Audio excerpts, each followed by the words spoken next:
Oi, pessoal, bom dia. Aqui é a professora Carla do Couto. Eu estou trazendo para vocês uma revisão rápida da histologia da hipófise e da suprarrenal, dois órgãos que nós estudamos para o CDP-3 de estresse.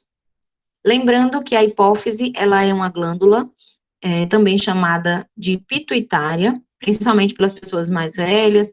Antigamente, ela era muito conhecida dessa forma.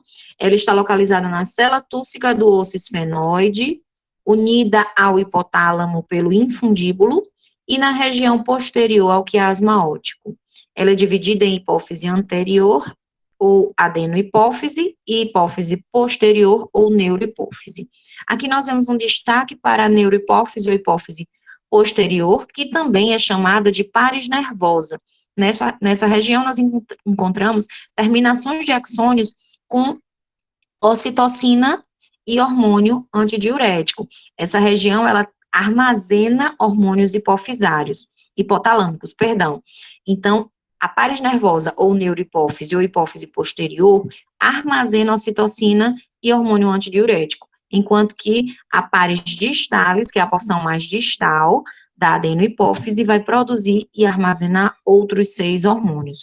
No total, são 8 hormônios armazenados na hipófise, sendo que 2 são de origem hipotalâmica e os outros 6 são de origem da própria hipófise.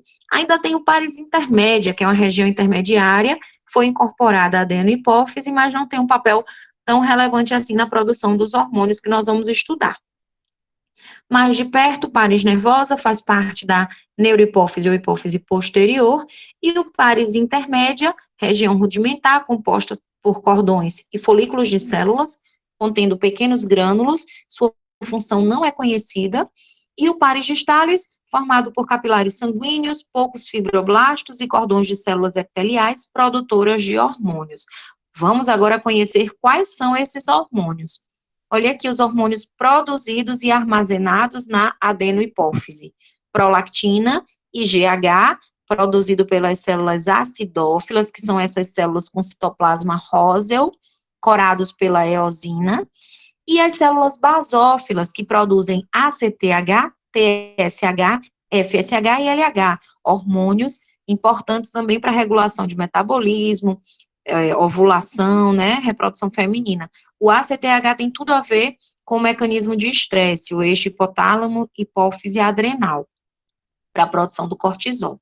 Olha as células basófilas aqui, coradas com hematoxilina. Agora a gente vai conversar um pouquinho sobre as suprarrenais. Localizadas acima dos nossos rins, nós temos duas. Ela é dividida em face renal, face anterior, margem medial e margem superior. A glândula suprarrenal, histologicamente, é dividida também em medula e córtex. É na medula da suprarrenal que vai haver o estímulo nervoso simpático para a produção das catecolaminas, adrenalina e noradrenalina. Já no córtex, nós encontramos 3 padrões de células. O primeiro são células organizadas em rede, nós vamos ver mais de perto daqui a pouco. A gente chama essa região de zona reticulada, e é responsável pela produção dos hormônios sexuais masculinos, hormônios androgênicos.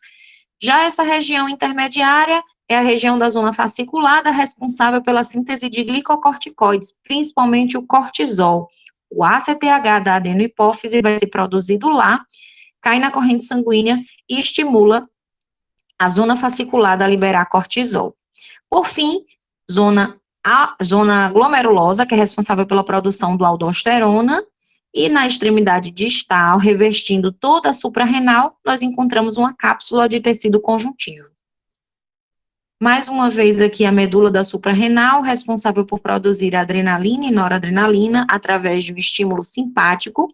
Nós encontramos aqui células secretoras poliédricas arranjadas em rede entre algumas células ganglionares que não são vistas nesse preparo histológico. E aqui a zona glomerulosa, responsável pela produção do hormônio aldosterona. As células são células epiteliais cilíndricas e se organizam formando esses arcos, essas estruturas arredondadas. Dando sequência na zona fasciculada, nós encontramos as células formando cordões paralelos entre si. Acompanha aí o laser do mouse que você vai conseguir visualizar esses cordões na vertical. Eles estão perpendiculares àquela cápsula fibrosa. Essas células que compõem a zona fasciculada, elas contêm muitos lipídios. E esses lipídios, durante o preparo histológico, eles se dissolvem. A gente vê o espaço por onde os lipídios estavam, né? Onde os lipídios estavam, mas nós não vemos mais essa célula toda preenchida. Ela tem um aspecto de esponja, meio porosa, dá para visualizar aqui, ó, estou apontando, e por isso elas são chamadas de espongiócitos, são células produtoras de cortisol. Lembrando que o estímulo para essa região vem da hipófise. ACTH é o nome do hormônio que estimula a zona fasciculada a liberar cortisol. Por fim, zona reticular é reticular de rede, porque as células estão organizadas e têm espaços para os vasos sanguíneos, e capilares, né, no caso, os capilares e o tecido conjuntivo bem fino, uma fina camada conjuntiva. E aí tem esse aspecto de rede. Essa região é responsável pela produção de hormônios sexuais, hormônios androgênicos. Gente, é isso. Espero que tenha dado para vocês relembrarem. Façam uma ótima prova, fiquem tranquilos que vai dar tudo certo. Um abraço, tchau, tchau.